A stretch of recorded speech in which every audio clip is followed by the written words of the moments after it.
Assalamualaikum warahmatullahi wabarakatuh. Di sini saya akan menyelesaikan tugas UTS dari mata kuliah perkembangan peserta didik. Perkenalkan, nama saya Fadilullah Kamil dengan nomor NIM 241101010081 dari PAI A6. Di sini saya akan menjelaskan tentang materi perkembangan fisik pada masa bayi atau pertumbuhan fisik pada masa bayi. Yaitu dalamnya ada 3 kategori pembahasan. Yang pertama yaitu pola pertumbuhan, terus yang kedua tinggi dan berat badan, terus yang ketiga perkembangan otak. Terus apa itu sih perkembangan fisik pada masa bayi? Perkembangan fisik atau pertumbuhan fisik pada masa bayi adalah perubahan atau pertumbuhan pada masa bayi. Dari perkembangan fisik, pertumbuhan tinggi dan berat badan, serta perkembangan otak, serta kemampuan motorik. Perkembangan pada masa bayi sangatlah pesat, dimulai dari refleks yang sangat pesat, seperti halnya menghisap, hingga kemampuan untuk duduk, merangkak, dan berjalan. Pola pertumbuhan pada masa bayi sangatlah pesat. Dari halnya bayi tumbuh itu dari atas ke bawah, dan misalnya dari kepala terus ke bagian bawah. Misalnya dari kepala, dari bahu, dari badan bagian tengah, dan seterusnya.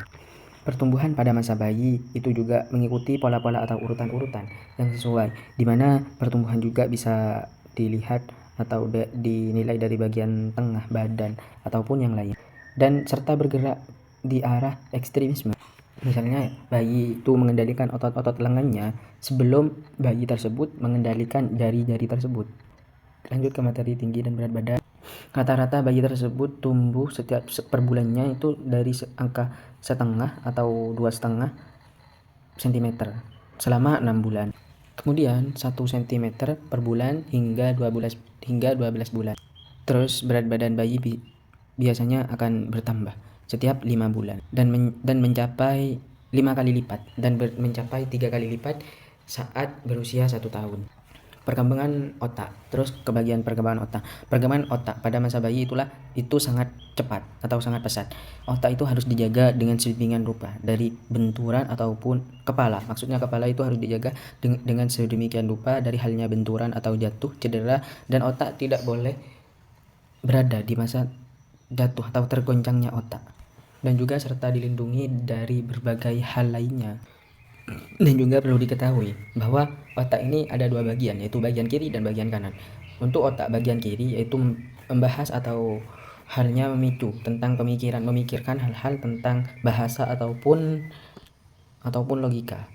Serta otak yang sebelah kanan itu pemikirannya memikirkan emosional dan hal-hal kreatif yang ada di diri kita.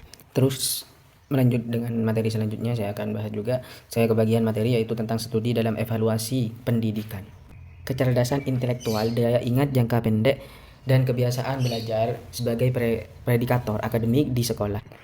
Pendahuluan yaitu presentasi akademik ini sangatlah yang baru, merupakan masalah yang sering terjadi sebagaimana dapat diamati dalam program penelitian siswa internasional ataupun PISA terbaru. Presentasi akademik yang buruk ini sering terjadi karena terkait dengan kesulitan yang lebih besar dalam mencari pekerjaan, mengambil pekerjaan yang tidak stabil, dan menerima gaji yang sangat rendah. Imansa manusia dalam prestasi akademik tersebut dapat menentukan masa depan kita. Banyak faktor yang mempengaruhi hal-hal tersebut, seperti halnya IQ kita yang bermasalah, terus seperti juga dalam kebiasaan belajar kita, serta lain sebagainya. Tujuan penelitian mengkaji hubungan IQ atau memori jangka pendek, kebiasaan belajar dengan prestasi akademik. Yang kedua yaitu membandingkan prediksi prestasi di kelas 3 dan 4. Hasil utama IQ dan kebiasaan belajar sama halnya seperti prediktor signifikan prestasi akademik. Yang kedua, memori jangka pendek berhubungan tapi tidak signifikan sebagai prediktor. Terus yang ketiga, variabel memprediksi 56 sampai 59% variasi prestasi akademik. Terus dampak perubahan manusia tersebut bisa dilihat dari terdapat penurunan nilai dari kelas 3 sampai kelas 4. Terus IQ juga berkontribusi positif terhadap perubahan tersebut. Terus kebiasaan belajar berkontribusi terhadap stabilitas belajar, stabilitas prestasi, yaitu seperti kita belajar, kebiasaan kita belajar nanti akan berpengaruh terhadap prestasi kita ke depannya. Mungkin cukup sekian dari materi yang dapat saya sampaikan. Wassalamualaikum warahmatullahi wabarakatuh.